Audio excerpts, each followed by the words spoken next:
Hey everyone, today I'm going to show you how to backlap the reel on your Swardman Reel Mower. Now the first thing you're going to want to do is get one of these tools right here. All this is an impact driver with a 1¼ inch socket attached at the end of it. I also added some notches on here so you can fit it onto the cog at the end of the reel. Now these notches are pretty easy to make. All you do is take your socket, attach it to the end of the reel here, and then take a Sharpie and just make some marks where you want to put those notches. Now that we've got our marks made, we can take our grinder and add our notches.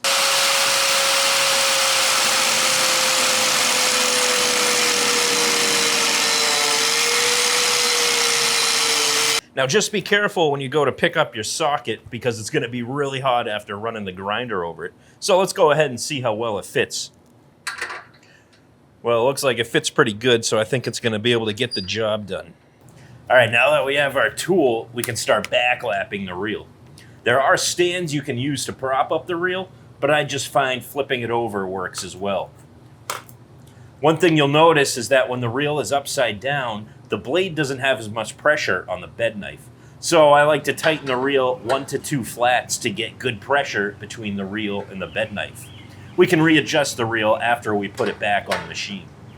Now before you begin backlapping, you just want to check the blade and make sure that there's no grass caked on here. You want a clean blade when you go to do this. Now I'm going to use this 80 grit compound here because that's what's recommended for reel mowers that are powered by gas. So I'm just going to take my impact driver, I'm going to set it on the cog, and then I'm just going to start spinning it in reverse. And as I'm doing this, I'm just going to gently coat the reel as it's spinning with the compound. You want to just keep liberally applying this compound to the reel. It's recommended that you go through this process for 5 minutes, and then when you check your reel, if it's not cutting paper well, it's probably time to send it in for a grind. Now that the reel's in here, we can start working on trying to get this to cut paper as cleanly as possible. So the manual recommends that you start working on the edges and then you can start trying to tighten up the center to see if you can get that to cut paper. So that's what we're going to do here is we're just going to check the right edge first to see if this is cutting, and it's not. So we're going to tighten that up. We'll do 1 flat, see if that does anything.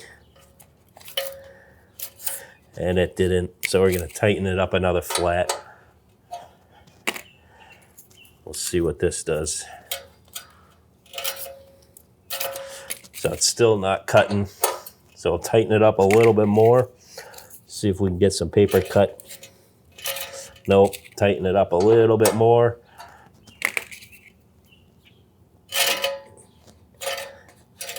Okay, so it's still not cutting, so we're going to tighten up this end. Maybe that'll help it. So we crank it over 2 flats.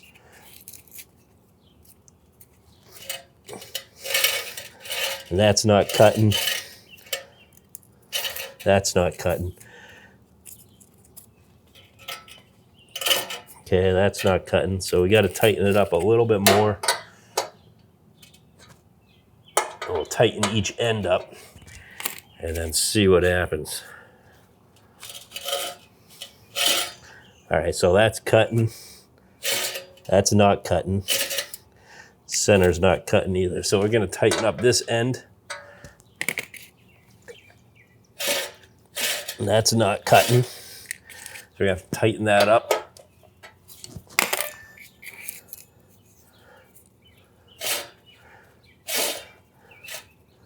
Okay, that's cutting on that end. Let's see if the center's cutting.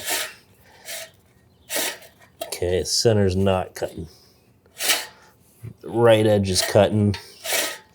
Center, still not cutting. So we'll tighten that up just a hair.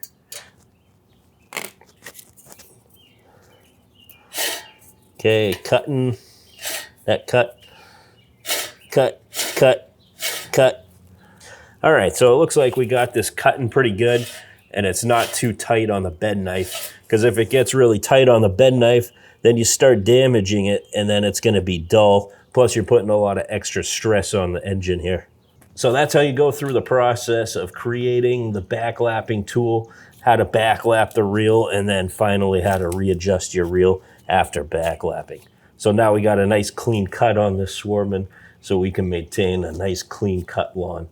So thanks for watching. If you have any questions, let me know in the comments below, and I appreciate it. We'll see you on the next one.